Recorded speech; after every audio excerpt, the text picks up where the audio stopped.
Hey guys, I have a very small Dollar Tree haul. I am doing a DIY emergency kit for back to school for the teachers. So I will show you some stuff that we got.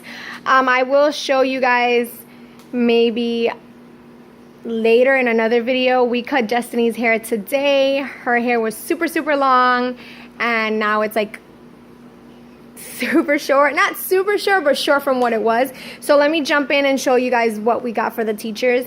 And then what else we got. So Delia needed a new other sippy cup. I could not find the Paw Patrol ones that they had, so this one will do.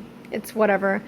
How we cut Destiny's hair, I got some elastics in different colors just when I have to do like braids. I grabbed this pack of different 12 like combs, like, you know, different sizes. The one that has like the little pointy end. We got 2 of these like the rubber bands, elastics, you know, the thinner ones. We got some of these clips for her hair, some snap clips.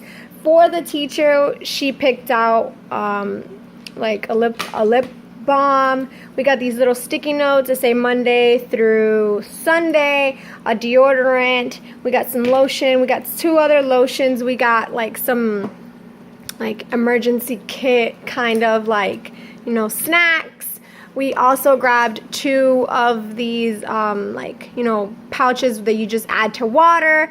We got 2 mouthwashes, and then we got a pack of gum, 2 for, you know, 2 for the teacher, and then some more little snacks to go in there. And then they loved the hamburger helper that we got last time from the whole grain stroganoff, so we got another one. And this is going to be the other container that we're going to be using. I will show you the other one that I have that we already bought yesterday. So this is the other container that we bought yesterday at the Dollar Tree. I already filled it up, but I will be doing a DIY on how to do it, you know. But yeah, that's what we're going to be doing today, and it should go up today because Monday is back to school. So I hope you guys enjoyed my little small Dollar Tree haul, and I will see you guys on the next video. Bye guys.